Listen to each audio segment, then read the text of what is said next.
natural beauty, diverse history, wild forests, mighty rivers और चाय बागान का खजाना जिस धरती पर है वो है आसाम की धरती।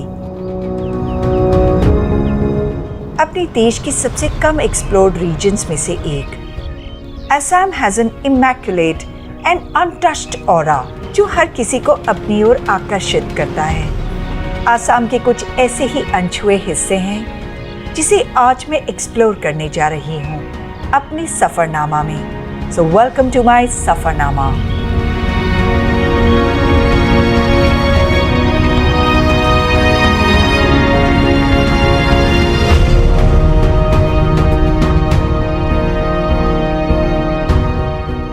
सेवन सिस्टर्स में से एक ब्यूटीफुल सिस्टर, शक्तिशाली ब्रह्मपुत्र की धरती जहां अलग अलग मौसमों का उत्सव होता है। हरे भरे मैदान, दूर दूर तक फैले चाय के बागान, land of one horn rhinos और हिस्टोरिकली मैजेस्टिक आसाम के कितने ही अनदेखे रूप हैं जिन्हें अगर एक्सप्लोर नहीं किया तो आपने बहुत कुछ मिस कर दिया। आसाम का ऐसा ही इंटरेस्टिंग हिस्सा है माजुली, जो अपने आप में एक अलग ही दुनिया जैसा लगता है। क्यों? ये आपको जल्द ही पता चल जाएगा। समुद्र में बसे आइलैंड्स के बारे में तो आपने सुना होगा, लेकिन नदी में आइलैंड के बारे में बहुत कम लोगों ने सुना होगा। ये आइलैंड है आसाम में ब्रह्मपुत्र नदी के बीच में, जो दुनिया का सबसे बड़ा नदी में बसा आइलैंड है। सुबह सुबह मैं निकल पड़ी हूँ जोरहाट से निमिती घाट की ओर, जहाँ से मैं लूंगी फेरी माजुली जाने के लिए। निमिती घाट से बड़े बड़े स्टीमर माजुली जाते हैं और कमाल की बात तो ये है कि ये स्टीमर आपको आपकी कार, मोटरसाइकिल और स्कूटर के साथ माजुली ले जाएगा।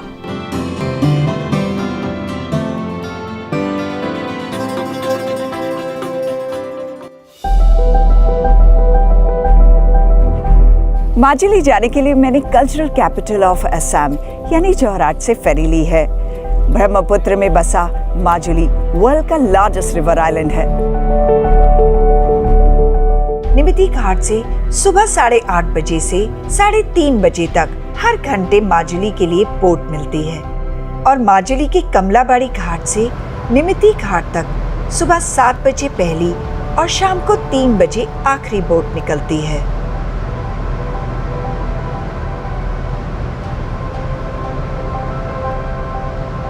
रोज बहुत से टूरिस्ट निमिती घाट से बोट लेते हैं और शाम तक माजुली घूमकर लौट आते हैं। ऐसे ही एक टूरिस्ट कपल से हमारी मुलाकात हुई बोट पर। अभी माजुली आइलैंड पे जा रहे हैं, हमने उसके बारे में सुना। परसों ही हम लोग यहाँ आए थे, तो we are planning to visit Majuli now. So do you know anything about Majuli? Not much, this much only कि यहाँ पर रिवर के बीच में एक आइलैंड है, world's largest river island, one of its kind. Yeah yes, that's it. I am also looking forward. मैं भी पहली बार माजुली जा रही हूँ, so very excited. Okay. So you have a good trip, safe Thank trip, you. and enjoy your trip of Majuli. Thanks a lot. Thank you for talking to me. Thank you, sir. Bye bye. कहते हैं Majuli island बना जब ब्रह्मपुत्र की उपनदी लोहित और दीहिंग नदी ने अपना रास्ता बदला।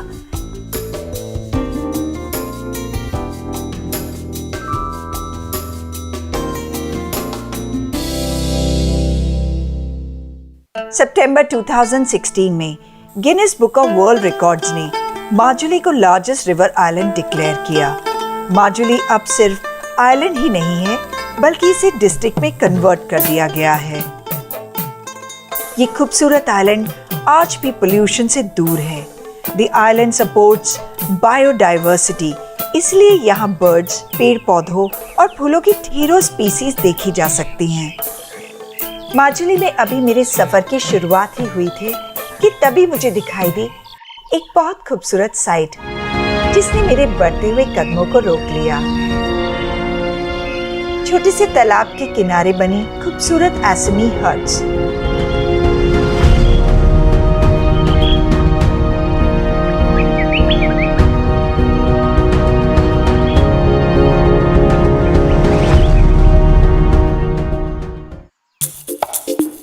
बैम्बू हट्स असल में एक इको रिजॉर्ट है। टूरिस्ट इन हट्स को बुक कर सकते हैं और यहाँ की प्योरली नेचुरल एनवायरनमेंट में रहने का मजा उठा सकते हैं। एक्चुअली इन हट्स को बनाने में कंक्रीट का इस्तेमाल बिल्कुल नहीं किया गया है। यहाँ ये हट्स, ब्रिजेस, शेड्स और बैठने के लिए बेंचेस सब बैम्बू से ही बनाए गए हैं, यानी एवरीथिंग इज इको फ्रेंडली।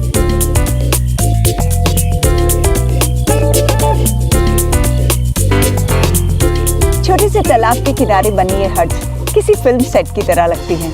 इतनी ग्रीनरी, इतनी ब्यूटी और उन पे बनी ये perfect huts. It is a sight to remember. Majuli इतना खूबसूरत है कि मैं बयां नहीं कर सकती।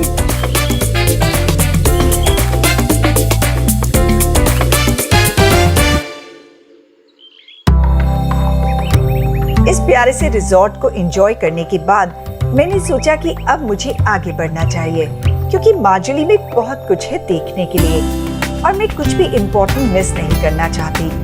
इसलिए मैं जा रही हूँ यहाँ के सत्र देखने, जिन्हें नामघर भी कहा जाता है। माजुली में करीब 65 सत्र हुआ करते थे, जो अब सिर्फ 22 रह गए हैं। ये सत्र प्रमुख रूप से वैष्णव ब्रह्मचारियों के निवास स्थान हैं। माजुली की सबसे प्रसिद्ध जगह है यहाँ के सत्र, जिन्हें भारत के अन्य भागों में आश्रम या मठों के रूप में जाना जाता है। ये सत्र 15वीं सेंचुरी में संत गुरु शंकर देव जी ने स्थापित किए थे और मेरे गाइड मुझे लेकर आए हैं यहाँ की सबसे प्राचीन दक्षिणापथ सत्र में।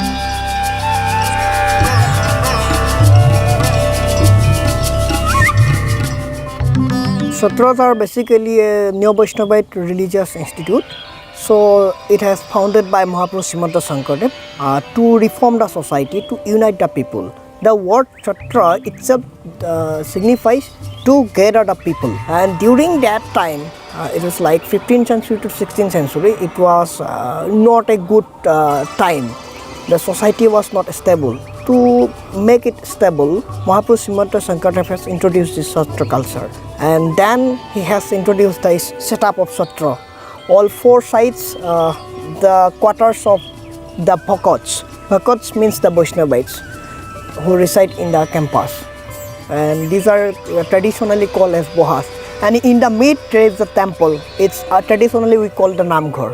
तो यहाँ वैष्णव रिलीजन फॉलो किया जाता है। हाँ। और आपने बताया कि चारों तरफ ये भक्त लोगों के घर हैं। हाँ। और बीच में जो है उसका नाम है नामघर।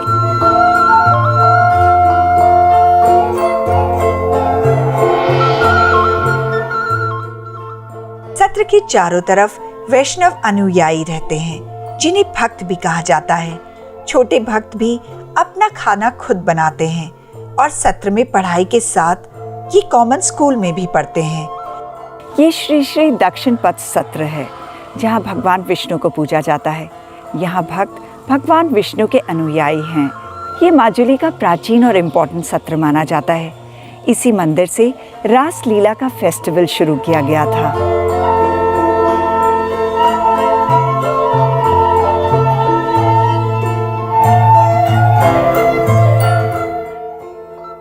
माजुली में स्थापित सत्रों के प्रमुख देवता भगवान श्री कृष्ण हैं। कहते हैं माजुली में भगवान श्री कृष्ण अपने मित्रों के साथ खेले थे। शायद इसीलिए माजुली के लोगों के दिल में भगवान कृष्ण गहराई से बसे हुए हैं। यहाँ हर साल रास लीला का मंचन किया जाता है और 3 दिनों तक चलने वाले इस मंचन में लगभग हर माजुली वासी हिस्सा लेता है।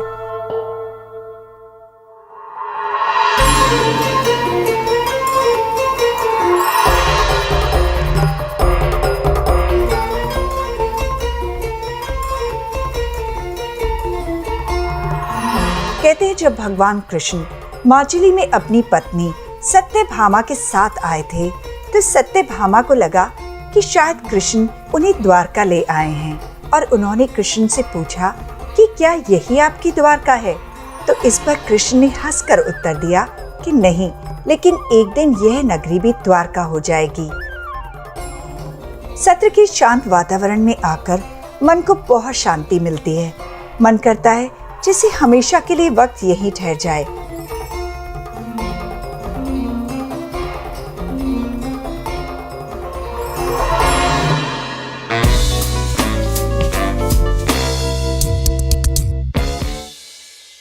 माजुली में ज्यादातर घर ट्राइबल हट के रूप में बने दिखाई देते हैं। यहाँ ज्यादातर लोग खेती बाड़ी, मछली पालन और कपड़ा बुनने का काम करते हैं। गोस्वामी जी के घर की तरफ जाते हुए रास्ते में पड़ती है नदी। जी हाँ, नदी के बीच में बसे इस आइलैंड पर बहती है एक और नदी जिसे टूनी नदी कहा जाता है।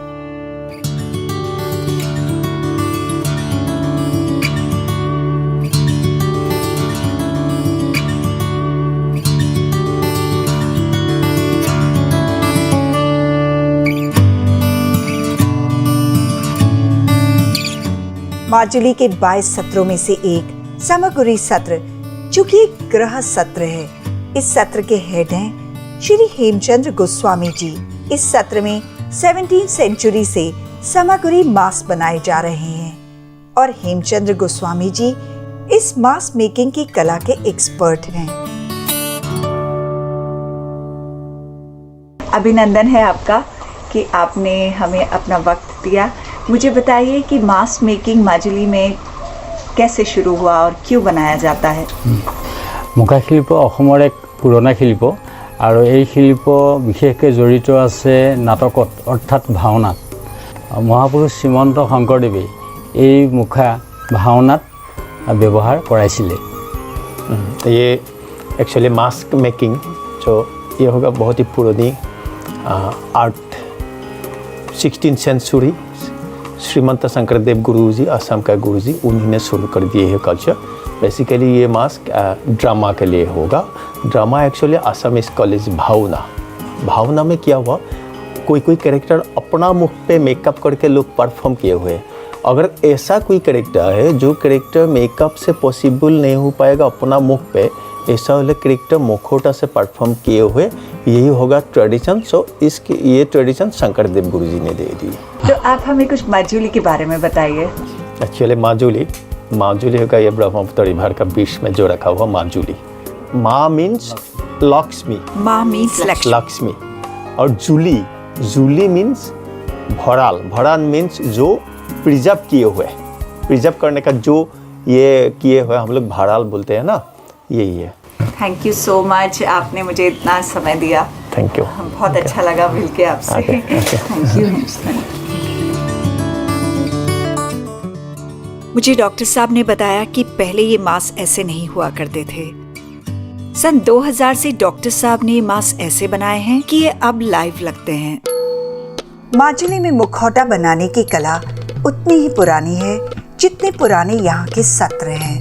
गोस्वामी जी की रंग बिरंगे मास्क की दुनिया बहुत ही खूबसूरत लगी। दुनिया की भीड़ भाड़ और पोल्यूशन से दूर माजुली की दुनिया बेहद सुकून देती है। जिंदगी जीने की कोई जद्दोजहद नहीं, पैसे कमाने की कोई होड़ नहीं। माजुली एक बेहद खूबसूरत एहसास है जिसे सिर्फ सुनकर महसूस नहीं किया जा सकता। माजुली से लौटकर मैं जा रही हूँ एक और नेचुरल अबॉर्ड, काजीरंगा में।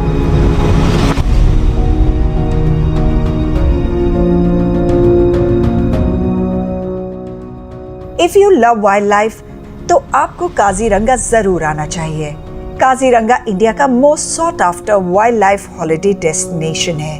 430 स्क्वायर किलोमीटर में फैले इस नेशनल पार्क में 2200 से ज्यादा वन हॉर्न राइनोस रहते हैं, जो कि वर्ल्ड की 2/3 राइनो पॉपुलेशन है। काजीरंगा एक वर्ल्ड हेरिटेज साइट है जिसे यूनेस्को ने 1985 में डिक्लेयर किया था। But history of Kaziranga dates back to 1904, जब viceroy of India Lord Curzon की वाइफ मैरी कर्जन यहाँ आई थी। मैरी कर्जन को यहाँ एक भी वन हॉर्न राइनो देखने को नहीं मिला। तब उन्होंने लॉर्ड कर्जन से इस स्पीसीज को प्रोटेक्ट करने को कहा और ऐसे एस्टैब्लिश हुआ Kaziranga national park.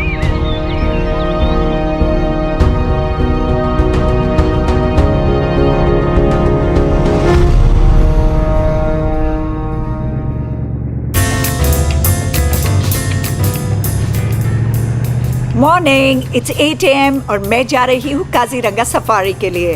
Kaziranga national park Asia का सबसे बड़ा नेशनल पार्क है। This is the only place जो आपके बकेट लिस्ट में नहीं है तो जरूर डालिए, because there is no other place like Kaziranga national park. I am so excited.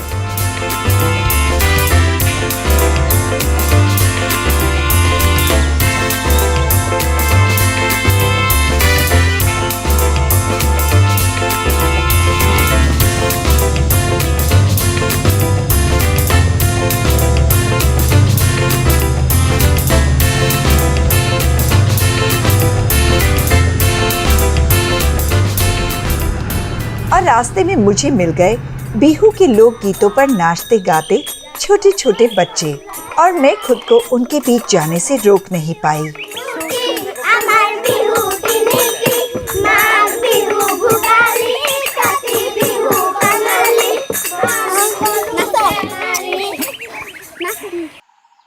This is so nice. इस समय यहाँ बिहू फेस्टिवल चल रहा है और इसीलिए ये बच्चे रोक कर डांस कर रहे हैं, और अब मुझे इन्हें पैसे देने होंगे और तभी मुझे यहाँ से जाने का रास्ता मिलेगा। ये 7 दिन का फेस्टिवल होता है जो पूरे असम में इस समय सेलिब्रेट हो रहा है। How lucky am I to experience this.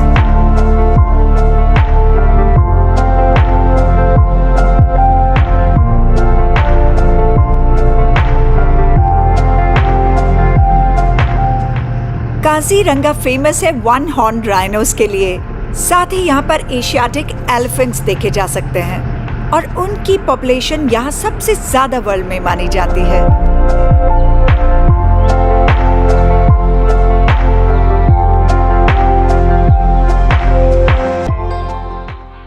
Actually हम लोग का यहाँ पे ना 2400 प्लस राइनो है। तो राइनो सॉलिटरी एनिमल है, यानी हाँ, कि अकेला रहता है। अकेला रहता है, लेकिन फीमेल होने से ना बेबी रहेगा उसका साथ। जब वो लोग ग्रास खाते हैं ना, इकट्ठा होकर सब एक साथ खाते हैं। अच्छा, तो इनके भी सब अपने अपने टेरिटरी होते हैं? हाँ हाँ मैम, हाँ। एक राइनो ने कम से कम एक जगह पे 30-35 डेज रहते हैं।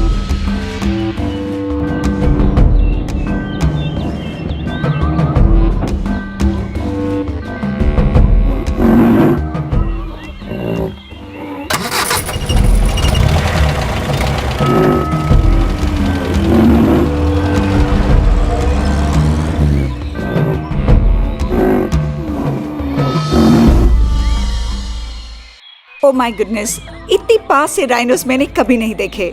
This was the most amazing experience.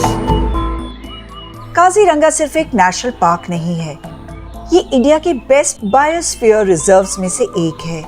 यहाँ सिर्फ आपको 1 हॉर्न राइनो और बंगाल टाइगर ही देखने को नहीं मिलेंगे, बल्कि एनिमल्स, बर्ड्स, पेड़ पौधों और फूलों की ढेरों स्पीसीज भी देखने को मिलेगी।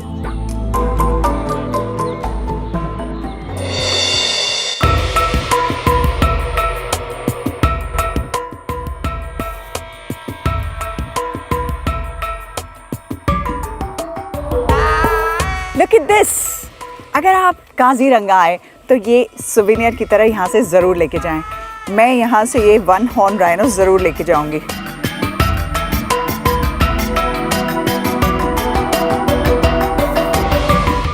काजीरंगा में वाइल्ड लाइफ को इतना नज़दीक से देखने के बाद मैंने सोचा कि अगर आसाम आई हूँ और मैंने चाय के बागान नहीं देखे तो क्या देखा। आसाम की चाय देश में ही नहीं बल्कि विदेशों में भी बहुत फेमस है। मैं अभी हूँ आसाम के जोरहाट शहर में, जिसे टी कैपिटल ऑफ इंडिया भी कहा जाता है, क्योंकि यहाँ लगभग 135 टी एस्टेट्स हैं। और अभी मैं जिस टी एस्टेट में हूँ ये बेहद खूबसूरत है। अगर सुबह सुबह गरम गरम प्याला चाय का हाथ में आ जाए तो नींद चुटकियों में भाग जाती है। हमारी सुबह को तरोताज़ा बनाने में आसाम का बहुत बड़ा हाथ है। इंडिया की 50% टी प्रोड्यूस आसाम से ही आती है।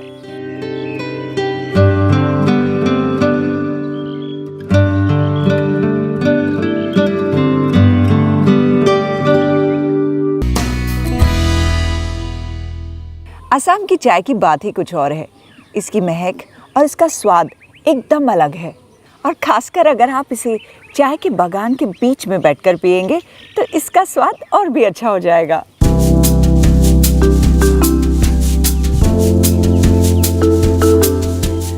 अपने घर में चाय बनाते हुए हम कभी सोचते भी नहीं कि ये चाय हमारे कप तक पहुंचाने के लिए कितने लोगों को कितनी कड़ी मेहनत करनी पड़ती है। आज यहाँ अपनी आंखों से देखने के बाद चाय के कप के लिए मेरी रिस्पेक्ट बहुत ज्यादा बढ़ गई है।